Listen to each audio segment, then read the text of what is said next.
Assalamualaikum warahmatullahi wabarakatuh, sahabat Aswaja. Calon presiden atau capres reformis Iran, Masoud Pezeshkian, memenangkan pemilihan presiden atau pilpres. Pezeshkian menyampaikan sikap yang berbeda dengan para pendahulunya. Seperti dilansir AFP dan Press TV, Sabtu 6 Juli 2024, juru bicara kantor pusat pemilu Iran yang berada di bawah Kementerian Dalam Negeri Iran, Mohsen Eslami, dalam pernyataannya menyebut perhitungan suara telah selesai dilakukan pada Sabtu 6 Juli 2024, setelah pemungutan suara digelar sehari sebelumnya.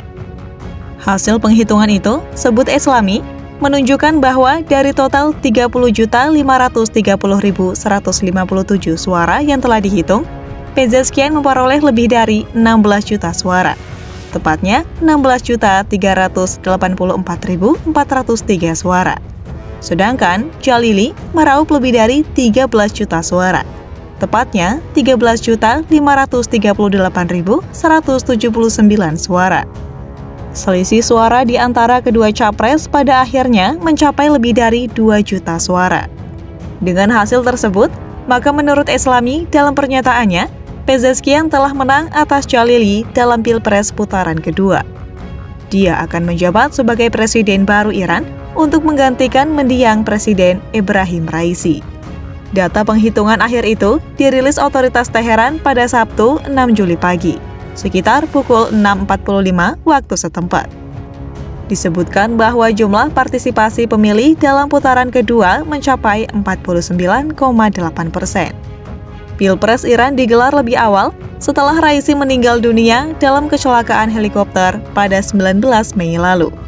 Pilpres putaran pertama yang digelar pada 28 Juni lalu tercatat sebagai pemilu dengan jumlah pemilih yang rendah. Perlu diketahui bahwa latar belakang antara Pezeshkian, presiden Iran terpilih saat ini, dengan sebelumnya yakni Ebrahim Raisi, memiliki perbedaan yang cukup signifikan, di mana Ebrahim Raisi merupakan ulama ultra-konservatif Iran yang merupakan bagian dari Ahlul Bait atau keturunan Nabi. Maka dari itu, ia diperbolehkan mengenakan sorban imamah hitam di kepalanya. Selain itu, Raisi merupakan salah satu orang kepercayaan Ali Khamenei, sang pemimpin agung Iran. Dikabarkan sebelum kematiannya, bahwa Raisi adalah kandidat kuat pengganti tampuk kepemimpinan dari Ayatollah Ali Khamenei yang akan memimpin Republik Islam Iran. Sebagaimana telah kita bahas, tampuk kepemimpinan Ayatollah di Iran mempunyai wewenang tertinggi melebihi presiden. Sedangkan Masoud Pezeshkian merupakan seorang dokter ahli bedah jantung dan politikus reformis Iran. Pria kelahiran Mahabad ini mendapatkan gelar dokternya setelah menyelesaikan studi di Universitas Ilmu Kedokteran Tabriz dan Universitas Ilmu Kedokteran Iran. Pezeshkian pernah ditugaskan untuk mengerahkan tim medis ke garis depan dalam Perang Iran-Irak pada 1980-an, atau dikenal dengan Perang Teluk. Dilansir dari Reuters, Minggu 7 Juli 2024. Pada 1994, dia kehilangan istri dan salah seorang anaknya dalam sebuah kecelakaan mobil. Pezeshkian pun membesarkan ketiga anaknya sendirian tanpa menikah lagi. Namanya mulai dikenal publik ketika ditunjuk menjadi Menteri Kesehatan dan Pendidikan Kedokteran Iran dalam kabinet kedua Presiden Muhammad Khatami pada 2001 hingga 2005. Dia lalu meraih kursi sebagai anggota Majelis Permusyawaratan Islam Iran sejak tahun 2008, mewakili daerah pemilihan Tabriz, Osku, dan Azar Shah. Dibanding pemimpin-pemimpin Iran sebelumnya, Pezeshkian ini agak berbeda. Dia adalah politikus reformis yang mau memperbaiki hubungan dengan kubu negara-negara barat. Dilansir AFP, Senin 7 Juli 2024, Pezeshkian memenangi Pilpres melawan tokoh ultrakonservatif Said Jalili. Kabar Pilpres tersebut disampaikan Kementerian Dalam Negeri Iran pada Sabtu 6 Juli waktu setempat. Juru bicara Uni Eropa, Nabila Masrali, mengucapkan selamat kepada Pezeshkian atas terpilihnya dia, dan menambahkan bahwa blok beranggotakan 27 negara itu siap untuk terlibat dengan pemerintahan baru sejalan dengan kebijakan keterlibatan krisis Uni Eropa. Pezeshkian adalah seorang ahli bedah jantung berusia 69 tahun. Satu-satunya pengalaman pemerintahannya adalah menjadi Menteri Kesehatan sekitar 2 dekade lalu.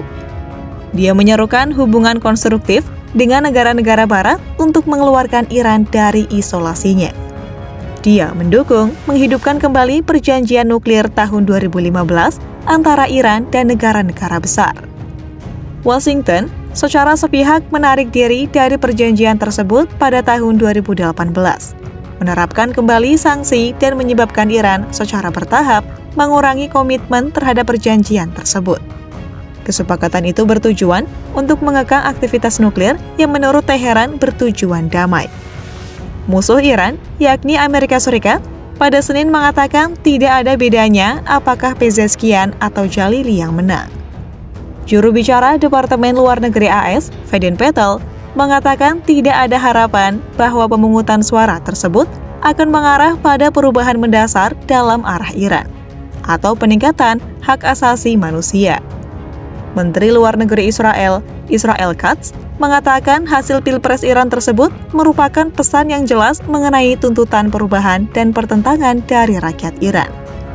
Katz mendesak komunitas global untuk menunjuk Korps Garda Revolusi Islam sebagai organisasi teroris dan menuntut pembatalan program nuklir Iran. Dalam Pilpres Iran, semua capres yang maju telah terlebih dahulu disetujui oleh Dewan Wali Iran, dan Pezeshkian adalah satu-satunya reformis yang diizinkan untuk mencalonkan diri. Pakar politik Ali Faiz dari Lembaga Pemikir International Crisis Group mengatakan di X bahwa Pezeshkian akan menghadapi tantangan dalam menerapkan platformnya karena berlanjutnya dominasi konservatif terhadap lembaga-lembaga negara lain dan batasan otoritas presiden.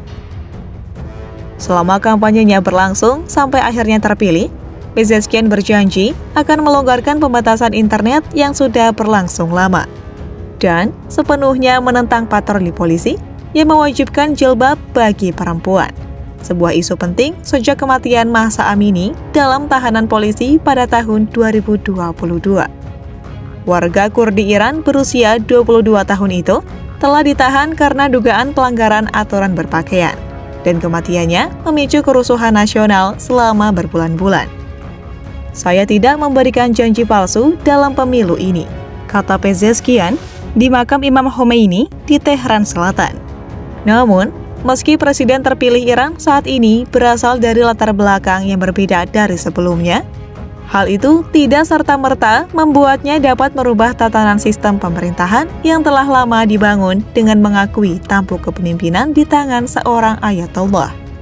Sebab, sejak bergulirnya reformasi Islam Syiah Iran yang dipimpin oleh Ayatollah Khomeini, hampir seluruh lini departemen di pemerintahan telah berada di bawah wewenang ulama, dalam hal ini Ali Khamenei, pengganti dari Ayatollah Khomeini. Sehingga cukup sulit jika ada seorang presiden terpilih Iran yang ingin coba mengubah atau bahkan menghapus sistem pemerintahan Iran yang masih berada di bawah kendali pemimpin agung Ayatollah Ali Khamenei. Itulah informasi seputar terpilihnya Presiden Iran dari kelompok reformis yang dianggap berseberangan pemikirannya dengan pemimpin agung Ayatollah Ali Khamenei. Wallahu a'lam. Wassalamualaikum warahmatullahi wabarakatuh.